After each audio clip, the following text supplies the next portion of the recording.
Doctrine du Seigneur transmise aux nations par les 12 apôtres. Alors dans ce titre, il y a 3 remarques.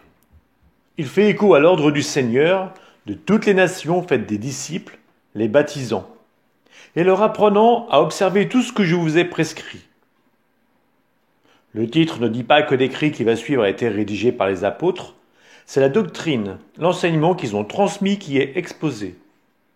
Le titre précise que cette doctrine est celle du Seigneur. L'Église est apostolique, elle vit de ce que les apôtres ont transmis de la part du Seigneur. Elle rejoint le Seigneur à travers les apôtres. Le mot doctrine traduit imparfaitement le mot grec didaché. Il s'agit d'un enseignement qui a pour but de façonner les disciples du Seigneur. Il y a 2 voies, l'une de la vie, l'autre de la mort. Mais la différence est grande entre ces 2 voies. Or, la voie de la vie est la suivante. D'abord, tu aimeras Dieu qui t'a fait. En second lieu, ton prochain, comme toi-même. Et pour ce que tu ne voudrais pas qu'il t'advienne, toi non plus, ne le fais pas à autrui. La doctrine exprimée par ces mots est la suivante. Bénissez ceux qui vous maudissent, priez pour vos ennemis, et jeûnez pour ceux qui vous persécutent. Car si vous aimez ceux qui vous aiment, quel gré vous en sera-t-on?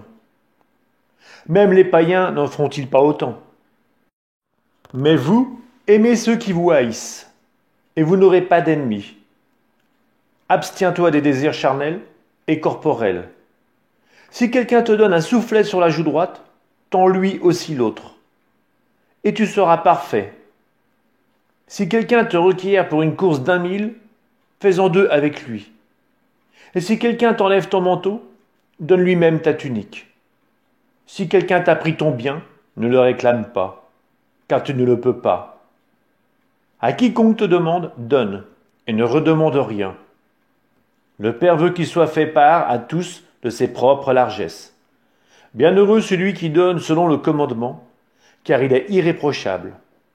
Mais malheur à celui qui reçoit, certes si quelqu'un se trouve dans le besoin et reçoit, il est irréprochable.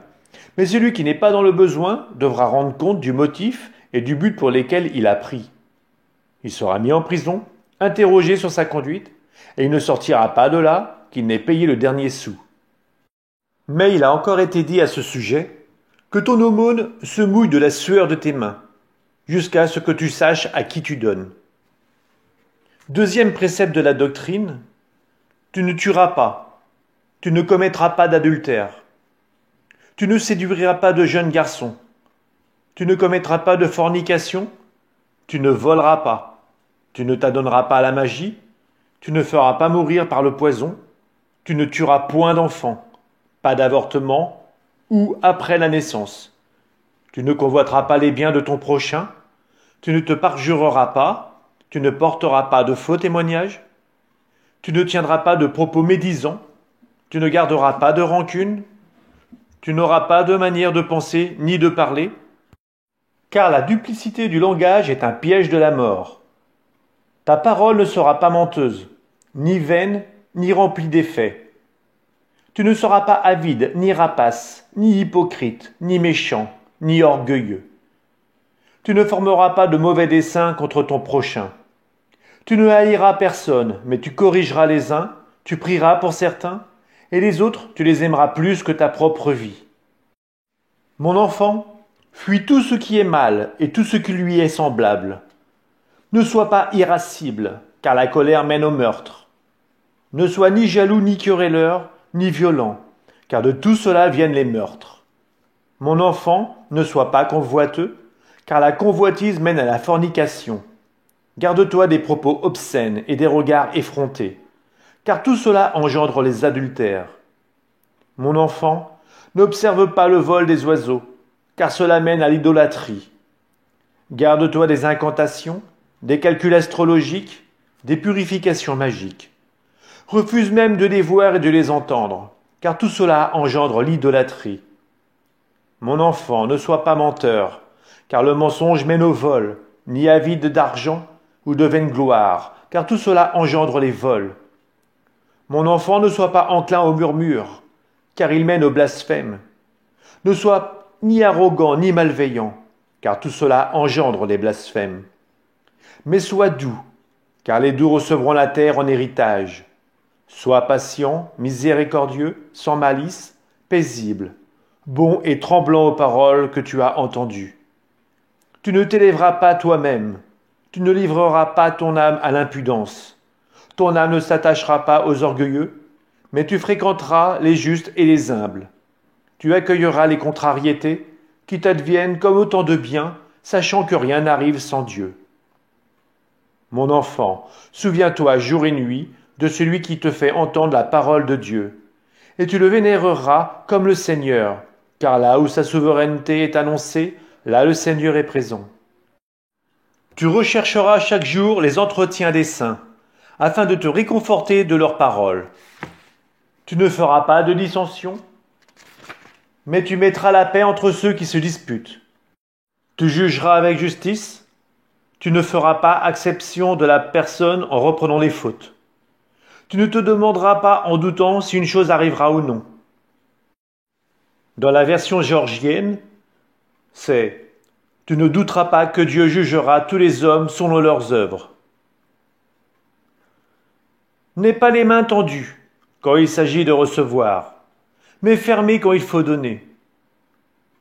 Si tu possèdes quelque chose grâce au travail de tes mains, donne pour racheter tes péchés.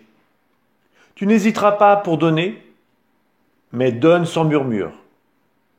Tu reconnaîtras en effet, un jour, qui s'est récompensé dignement. Ne te détourne pas de l'indigent, mais au contraire tout en commun avec ton frère, et ne dis pas que tu possèdes des biens en propre, car si vous entrez en partage pour des biens immortels, combien plus devez-vous y entrer pour des biens périssables? Tu ne retireras pas la main de dessus ton fils ou ta fille, mais dès leur enfance tu leur apprendras la crainte de Dieu.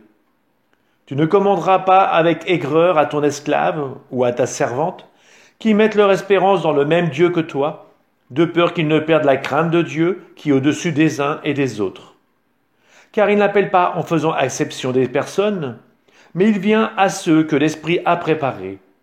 Pour vous, esclaves, vous serez soumis à vos maîtres comme à une image de Dieu, avec respect et crainte. Ayant haine toute hypocrisie et tout ce qui déplaît au Seigneur. Ne mets point de côté les commandements du Seigneur, mais tu garderas ceux que tu as reçus, sans y ajouter, ni en retrancher. Dans l'assemblée, tu confesseras tes manquements, et tu n'iras pas à ta prière avec une conscience mauvaise. Telle est la voie de la vie. Mais la voie de la mort est celle-ci. Avant tout, elle est mauvaise et pleine de malédictions. Meurtre, adultère, convoitise, débauche, vol, idolâtrie. Pratiques magiques, empoisonnement, rapine, faux témoignage, hypocrisie, duplicité du cœur, fourberie, orgueil, méchanceté, arrogance, cupidité, propos obscènes, jalousie, insolence, faste, fanfaronnade, absence de crainte. Persécuteurs des hommes de bien, ennemis de la vérité, amis du mensonge, ignorants de la récompense de la justice, qui ne sont pas attachés au bien, ni au juste jugement, en éveil non pour le bien, mais pour le mal. Loin de qui se tiennent la douceur et la patience, qui aiment ce qui n'est rien, sont avides de profit, qui sont sans pitié pour le pauvre, et ne se mettent pas en peine de l'affliger, ne reconnaissent pas leur propre Créateur, assassins des enfants, meurtriers par avortement de la créature de Dieu, qui se détournent de l'indigent, accablent l'opprimé, avocats des riches, juges iniques des pauvres, pécheurs de part en part. Puissiez-vous, mes enfants, être préservés de tous ces gens-là. Veille à ce que nul ne t'écarte de cette voie de la doctrine, car celui-là t'enseigne autrement que Dieu. Si donc tu peux porter tout entier le joug du Seigneur, tu seras parfait. Mais si tu ne le peux pas, du moins, ce que tu peux, fais-le. Prescription rituelle et liturgique. Pour ce qui est de la nourriture, prends sur toi ce que tu pourras. Mais abstiens-toi complètement de la viande immolée aux idoles, car c'est un culte rendu à des dieux morts. Pour ce qui est du baptême, donnez-le de la façon suivante. Après avoir enseigné tout ce qui précède, baptisez au nom du Père et du Fils et du Saint-Esprit, dans de l'eau vive. S'il n'y a pas d'eau vive, qu'on baptise dans une autre eau. Et à défaut, d'eau froide dans de l'eau chaude. Si tu n'as ni l'une ni l'autre, verse de l'eau sur la tête 3 fois, au nom du Père et du Fils et du Saint-Esprit. Qu'avant le baptême, jeûne le baptisant, le baptisé et d'autres personnes qui le pourraient. Du moins ordonne aux baptisés de jeûner 1 jour ou 2 auparavant. Que vos jeûnes n'aient pas lieu en même temps que ceux des hypocrites. Ils jeûnent en effet le lundi et le jeudi. Pour vous, jeûnez le mercredi et le vendredi. Ne priez pas non plus comme les hypocrites, mais comme le Seigneur l'a ordonné dans son évangile. Priez ainsi. Notre Père qui es dans le ciel, que ton nom soit sanctifié, que ton royaume arrive, que ta volonté soit faite sur la terre comme au ciel. Donne-nous aujourd'hui notre pain quotidien. Remets-nous notre dette, comme nous-mêmes aussi remettons à nos débiteurs. Et ne nous soumets pas à la tentation, mais délivre-nous du mauvais. Car à toi appartiennent la puissance et la gloire pour les siècles. Priez ainsi 3 fois par jour. Pour ce qui est de l'Eucharistie, rendez grâce ainsi. D'abord sur le calice. Nous te rendons grâce, notre Père, pour la sainte vigne de David, ton serviteur, que tu nous as fait connaître par Jésus, ton serviteur. À toi la gloire pour les siècles. Puis sur le pain rompu, nous te rendons grâce, notre Père, pour la vie et la connaissance que tu nous as fait connaître par Jésus, ton serviteur. À toi la gloire pour les siècles. Comme ce pain rompu, d'abord dispersé sur les montagnes, a été recueilli pour devenir un, qu'ainsi ton Église soit rassemblée des extrémités de la terre dans ton royaume, car à toi appartiennent la gloire et la puissance par Jésus-Christ pour les siècles. Que personne ne mange ni ne boive de votre Eucharistie, si ce n'est les baptisés au nom du Seigneur, car c'est à ce sujet que le Seigneur a dit, ne donnez pas ce qui est saint aux chiens. Après vous être rassasiés, rendez grâce ainsi. Nous te rendons grâce, Père Saint, pour ton nom saint nom, que tu as fait habiter dans nos cœurs, et pour la connaissance, la foi et l'immortalité que tu nous as fait connaître par Jésus ton serviteur. À toi la gloire pour les siècles. C'est toi, Maître Tout-Puissant, qui as créé l'univers, pour la gloire de ton nom, et qui as donné aux hommes la nourriture et le breuvage en jouissance, pour qu'ils te rendent grâce. Mais nous, tu nous as gratifiés d'une nourriture et d'un breuvage spirituel et de la vie éternelle par Jésus, ton serviteur. Par-dessus tout, nous te rendons grâce car tu es puissant. À toi la gloire pour les siècles.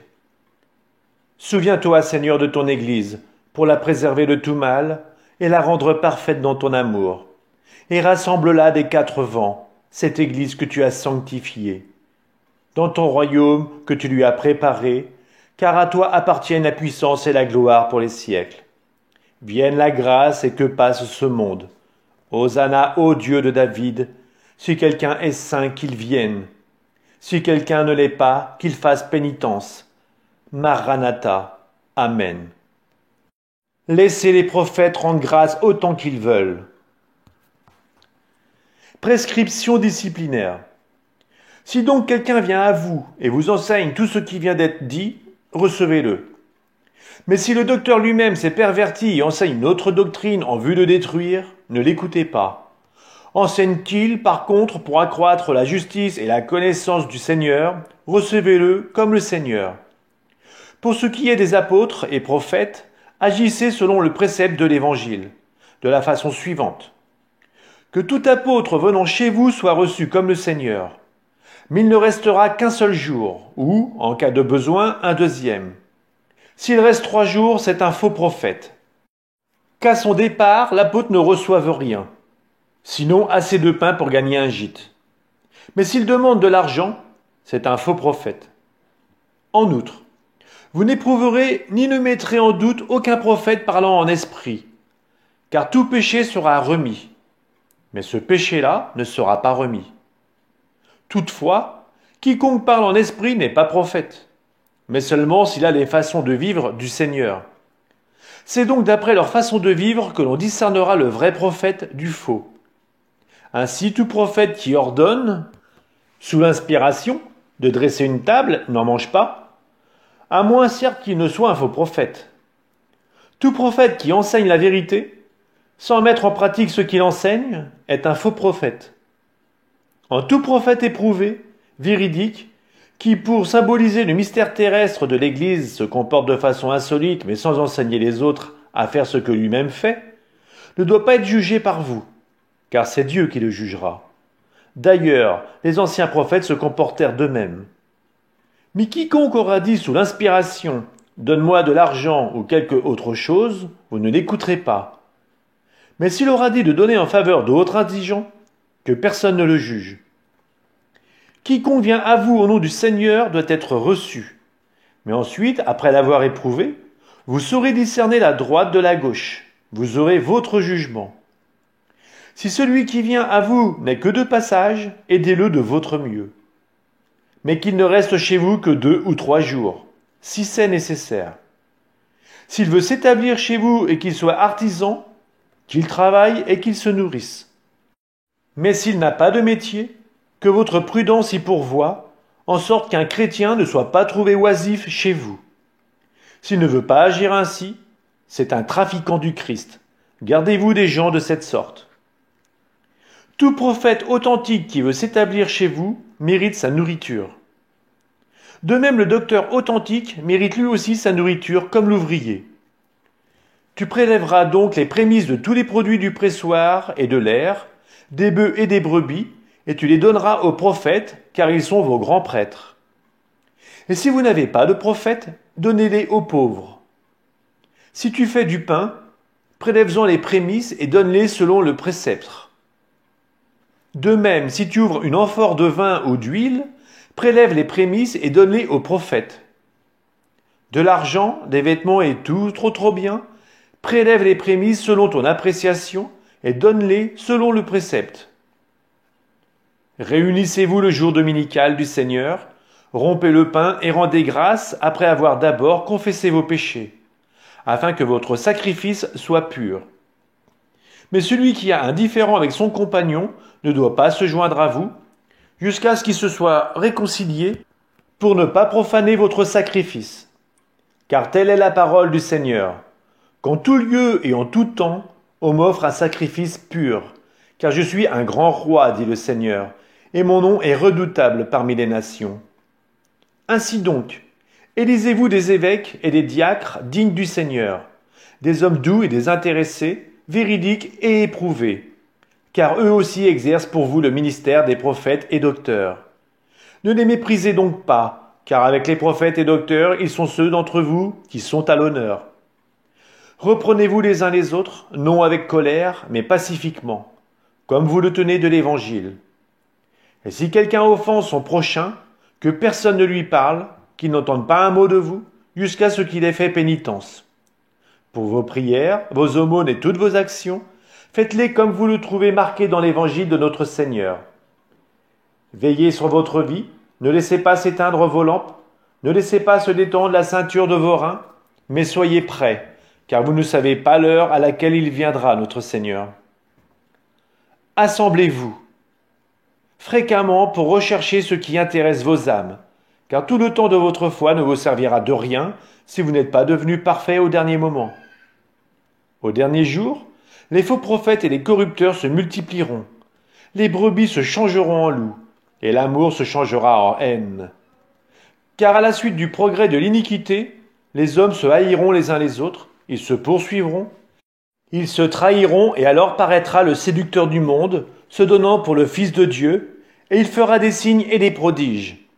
Et la terre sera livrée entre ses mains, et il fera des iniquités telles qu'il n'y en a eu jamais depuis le commencement des siècles. Alors la créature humaine entrera dans le feu de l'épreuve, et beaucoup succomberont et périront. Mais ceux qui auront tenu bon dans leur foi seront sauvés par celui-là même qui aura été un objet de malédiction. Et alors paraîtront les signes de la vérité, d'abord le signe des cieux ouverts, ensuite le signe du son de la trompette, Et le troisième signe, la résurrection des morts. Non de tous, il est vrai, mais comme il a été dit, le Seigneur viendra et tous ses saints avec lui. Alors le monde verra le Seigneur venant sur les nuées du ciel.